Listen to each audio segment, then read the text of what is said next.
Friends, तर चेहऱ्यावरील मांग घालवण्यासाठी काही घरगुती उपाय मी सांगितले आणि त्यावर बऱ्याच जणांची रिक्वेस्ट आली की डोळ्याभोवती काळी वर्तुळे आहेत तर त्यासाठी काही उपाय सांगा. तर त्यांच्यासाठीचा व्हिडिओ आहे.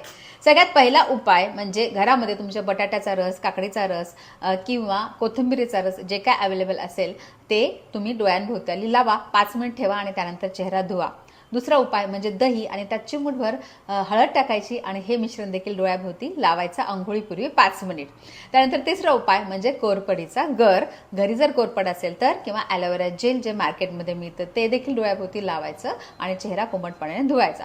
चौथा उपाय खूप खात्रीचा आहे. यामध्ये मध आणि कॉफी पावडर हे मिक्स करायचं आणि ते डोळ्यांच्या खाली विशेष करून लावायचं. परंतु याची कोणाला ॲलर्जी असू शकते त्यामुळे ते वापरण्याआधी पॅच टेस्ट जरूर करा, कारण डोळ्याचा भाग सेन्सिटिव्ह आहे. बदाम तेल छान सर्क्युलर मोशनमध्ये असं मसाज करायचं 2 ते 3 मिनिट. 2 वेळा दिवसातून लावलं तरी तुम्हाला खूप चांगला रिझल्ट दिसेल. सगळ्यात शेवटचा उपाय खात्रीचा म्हणजे शतधौत घृत. हे कुठल्याही आयुर्वेदिक मेडिकल स्टोअरमध्ये मिळतं. ते पूर्ण चेहऱ्याला विशेष करून डोळ्याला लावलं तर नक्कीच काळे वर्तुळे जातील.